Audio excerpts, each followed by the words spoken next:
আজ শেয়ার করব ছোলার ডাল দিয়ে এঁচোড়ের রেসিপি, যেটা নাকি খাসির মাংসের স্বাদকেও হার মানাবে, এটা আমি গ্যারান্টি দিয়ে বলতে পারি। একবারের জন্য হলেও ঠিক এইভাবে এঁচোড় একদিন রান্না করে খাবেন, তারপর এসে কমেন্ট করে জানিয়ে যাবেন যে রেসিপিটি কেমন হয়েছিল। নমস্কার বন্ধুরা, শ্বশুর বৌমা রান্নাঘর অ্যান্ড ব্লগ চ্যানেলে সকলকে স্বাগত। তবে কি করে তৈরি করব সেটাই দেখে নেওয়া যাক। সবার প্রথমে এইখানে আমি একটা মাঝারি সাইজের এঁচোড় নিয়েছি। এবার এঁচোড় কেটে নেওয়াটা শেয়ার করব। যারা প্রথমবার এঁচোড় কাটবেন একমাত্র তাদের জন্য এটা শেয়ার করা। প্রথমে হাতে সর্ষের তেল মাখিয়ে নেওয়া হলো, তারপরে এঁচোড়ের মাঝখান থেকে কেটে যে আঠাটা বেরোবে সেটাকে ভালো করে জল দিয়ে ধুয়ে নেওয়া হয়েছে। এরপর 4 টুকরো করে নেওয়া হলো। এবার 4 টুকরোর থেকে এক টুকরো নিয়ে মাঝখান থেকে অর্ধেক করে কেটে এবার পেছনের খোসাটাকে মোটা করে কেটে বাদ দিয়ে দিতে হবে। এঁচোড়ের যে পেছনের খোসাটা এটা অবশ্যই মোটা করে কাটবেন, না হলে খেতে কিন্তু ভালো লাগবে না। ঠিক এইভাবেই পেছনের খোসাগুলোকে কেটে নেব। তারপর সামনের দিকে যে মোটা একটা শক্ত অংশ থাকে সেটাকে কেটে বাদ দিয়ে ছোট ছোট টুকরো করে নেব। অবশ্যই যে মুখের দিকের মোটা অংশটা সেটা কেটে বাদ দিয়ে দিতে হবে, না হলে এঁচোড় কিন্তু একদমই খেতে ভালো লাগবে না। এইভাবে সমস্ত এঁচোড়টা কেটে নিয়ে ফিরে আসছি।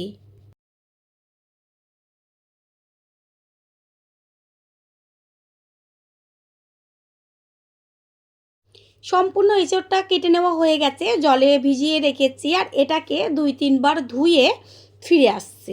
এইখানে নিয়েছি ছোট একটা বাটির 1 বাটি পরিমাণ ছোলার ডাল।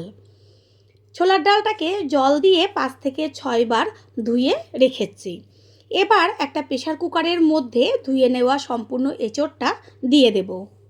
এঁচোড়ের সাথেই একবারে দিয়ে দেব ধুয়ে নেওয়া ছোলার ডাল, দেব পরিমাণ মতন লবণ আর হলুদ গুঁড়ো। এবার দিয়ে দেব জল। জলের পরিমাণটা একটু বুঝে দেবেন, এঁচোড় আর ডাল হিসাবে দিতে হবে। ভালো করে এঁচোড় আর ডালের সাথে লবণ হলুদটা মিশিয়ে নিয়ে প্রেসারের ঢাকনাটা আটকে গ্যাসের ওভেনে বসিয়ে গ্যাসের ফ্লেম হাই করে 2টো সিটি দিতে হবে। 2টো সিটি দেওয়ার সাথে সাথেই গ্যাস অফ করে দিতে হবে, না হলে এঁচোড় গলে যাবে।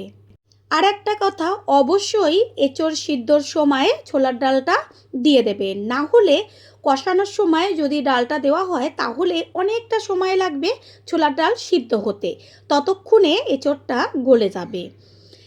এঁচোড় সিদ্ধ হয়ে গেছে, প্রেসার কুকারটা আগেই নামিয়ে রেখেছিলাম। এবার ঠান্ডা করে নিয়ে তারপরে ঢাকনাটা খুলে জলের থেকে ডাল আর এঁচোড় দুটোই তুলে নেব।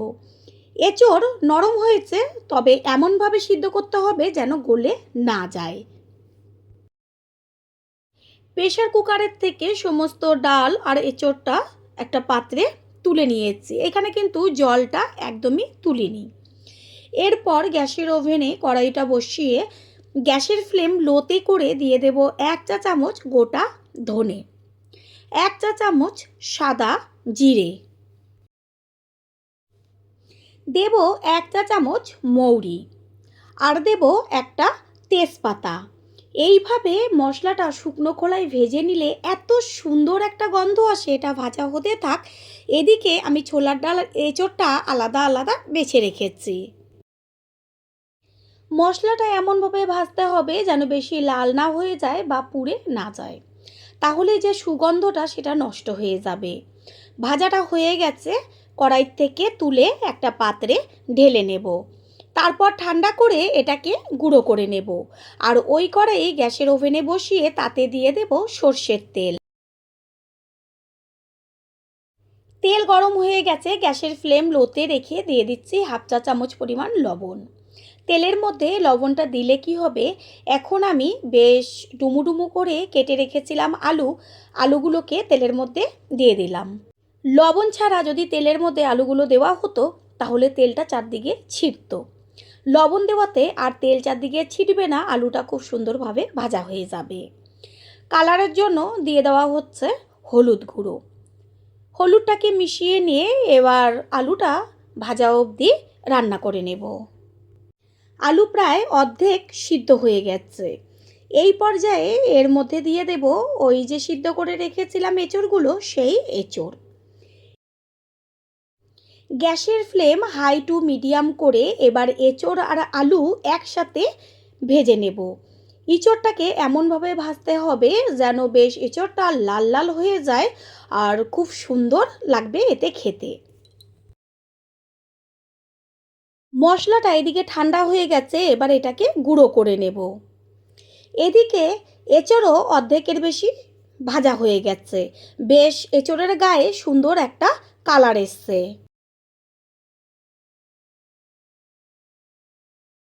এঁচোড় আর আলু দুটোই খুব সুন্দরভাবে ভাজা হয়েছে আর ভাজাতেই সিদ্ধ হয়ে গেছে। এবার এটাকে কড়াই থেকে নামিয়ে রেখে দেব। গ্যাসের ওভেনে কড়াইটা বসিয়ে দিয়ে দেব সর্ষের তেল, আর তেল ভালো করে গরম করে নেব। তারপরে এর মধ্যে ফোড়ন দেব গোটা গরম মশলা, যেমন এলাচ, দারচিনি, জয়িত্রী, লবঙ্গ, আর একটা দিয়েছি শুকনো লঙ্কা, ছোটো চামচের 1 চা চামচ সাদা জিরে। ফোড়নটাকে ভালো করে ভেজে নেব। ফোড়নের থেকে যখন দেখবেন সুন্দর একটা মিষ্টি গন্ধ বেরোচ্ছে, সেই পর্যায়ে এর মধ্যে দিয়ে দেব 1/2 চা চামচ পরিমাণ চিনি। চিনিটা তেলের মধ্যে দিয়ে মিশিয়ে নেব। আর চিনি দিলে পরে কি হবে, দারুণ একটা কালার আসবে। এবার দিয়ে দেব কুচিয়ে নেওয়া পেঁয়াজ। পেঁয়াজের পরিমাণটা একটু বেশি ব্যবহার করেছি। গ্যাসের ফ্লেম হাই করে পেঁয়াজটাকে ভেজে নেব। পেঁয়াজটা তাড়াতাড়ি মজে আসার জন্য এর মধ্যে দিয়ে দিচ্ছি 1 চা চামচ পরিমাণ লবণ। পেঁয়াজ বেশ লাল লাল করে ভেজে নেব।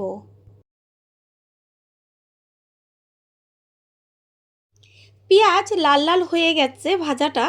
এই পর্যায়ে দিয়ে দিচ্ছি 2 চা চামচ পরিমাণ আদা আর রসুন একসাথে পেস্ট করে রেখেছিলাম, সেই পেস্টটাকে এবার পেঁয়াজের সাথে মিশিয়ে নিয়ে গ্যাসের ফ্লেম লো রেখে ভালো করে ভেজে নেব।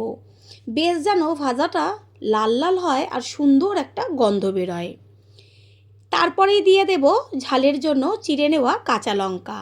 তেলের মধ্যে এইভাবে যদি কাঁচা লঙ্কাটা দিয়ে ভাজা হয়, এত সুন্দর একটা গন্ধ আসে।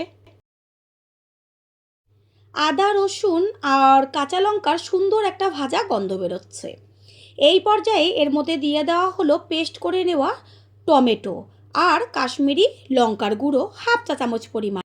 দেব হলুদ গুঁড়ো, আর কাশ্মীরি লঙ্কার গুঁড়োটা সম্পূর্ণ অপশনাল, দিলে পরে কালারটা খুব সুন্দর আসে। ভালো করে সব কিছু তেলের সাথে মিশিয়ে নিয়ে টমেটোর কাঁচা গন্ধটা যাওয়া পর্যন্ত কষিয়ে নেব। একটু ঢাকনাটা আটকে দেব যেন তাড়াতাড়ি মশলাটা কষানো হয়ে যায় আর মশলার থেকে তেল ছাড়তে শুরু করে। একটু বাদে কড়াইয়ের ঢাকনাটা সরিয়ে দিয়ে দেখিয়ে দিচ্ছি ওপরে সুন্দরভাবে তেল ছেড়েছে। একটু মিশিয়ে নেব ওপর নিচ করে। দেব স্বাদ অনুযায়ী লবণ। মশলার থেকে সুন্দর একটা গন্ধ বেরোচ্ছে আর ওপরে তো তেল ছেড়েছে। এই সময় এর মধ্যে দিয়ে দেব ওই যে ডালটা সিদ্ধ করে রেখেছিলাম, সেই ছোলার ডাল দিয়ে 2 থেকে 3 মিনিট মতন প্রথমে কষানো হবে। গ্যাসের ফ্লেম হাই করে দেব। ডালের মধ্যে সামান্য জল যে ছিল সেটা মশলার সাথে টানিয়ে নেব। ডালের মধ্যে থাকা জলটা টেনে গেছে, দেখাই যাচ্ছে একদম বেশ শুকনো হয়ে গেছে। এই পর্যায়ে এর মধ্যে দেব ওই যে ভেজে রেখেছিলাম এঁচোড় আর আলু সম্পূর্ণ, সেইটাকে দিয়ে তারপরে ভালোভাবে নেড়ে চেড়ে দিয়ে গ্যাসের ফ্লেম লোতে থাকবে। এতে কি হবে, এঁচোড়ের মধ্যে মশলাটা যাবে। ঠিক এইভাবে 4 থেকে 5 মিনিট মতন গ্যাসের ফ্লেম লোতে রেখে কষাতে হবে।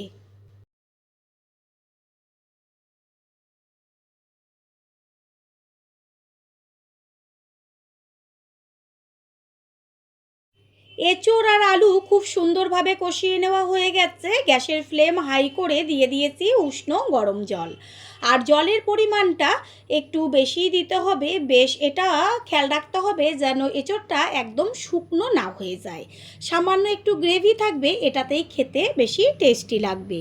গ্যাসের ফ্লেম প্রথমে হাই করে দেব জলটা ভালোভাবে টকবক করে ফুটতে দেওয়ার জন্য।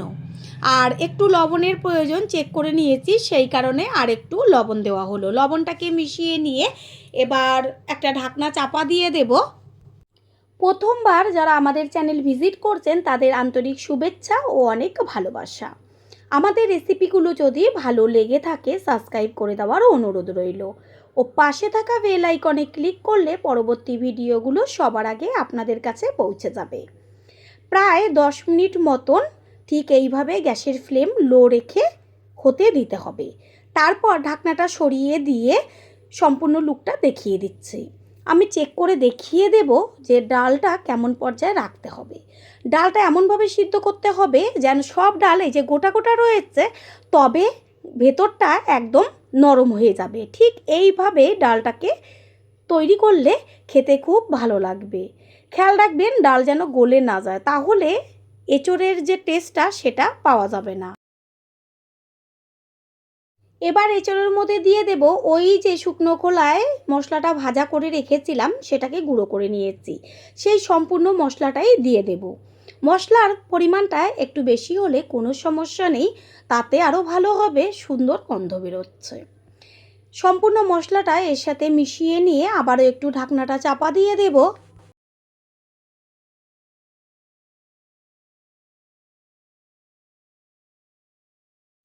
পুরনো বন্ধুদের সবসময় আমাদের পাশে এইভাবে ভালোবেসে সাপোর্ট করার জন্য অনেক অনেক ভালোবাসা। কিছুক্ষণ হওয়ার পরে কড়াইয়ে ঢাকনাটা সরিয়ে দিয়ে গ্যাসের ফ্লেম হাই করে দেব। খেয়াল রাখবেন যেন একদম শুকিয়ে না যায় ঝোলটা। বেশ এইখানে কতখানি ঝোল রয়েছে সেটা তো দেখাই যাচ্ছে। একটু খুন্তি দিয়ে সব ভেঙে চুরে দেব আর দেখিয়ে দিচ্ছি যে ইঁচড় আর আলু দুটোই খুব সুন্দরভাবে গলে গেছে।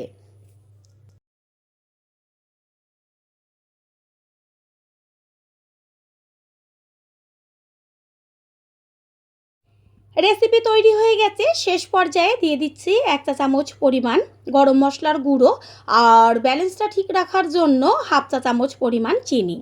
চিনি আর গরম মশলাটাকে মিশিয়ে নিয়ে এবার গ্যাস অফ করে দেব। তার আগে দিয়ে দেব 1 চা চামচ পরিমাণ গাওয়া ঘি। সত্যি সত্যি ইঁচড়ের থেকে যেমন সুন্দর গন্ধ আসছে তেমন তার রং। ছোট থেকে বড় যেই দেখবে দেখা মাত্রই জিভের থেকে জল পড়ে যাবে, খাওয়ার পাতে আর অন্য কিছু লাগবে না। এতটাই টেস্টি হয় খেতে যেন খাওয়ার সময় মনে হবে খাসির মাংস খাচ্ছেন।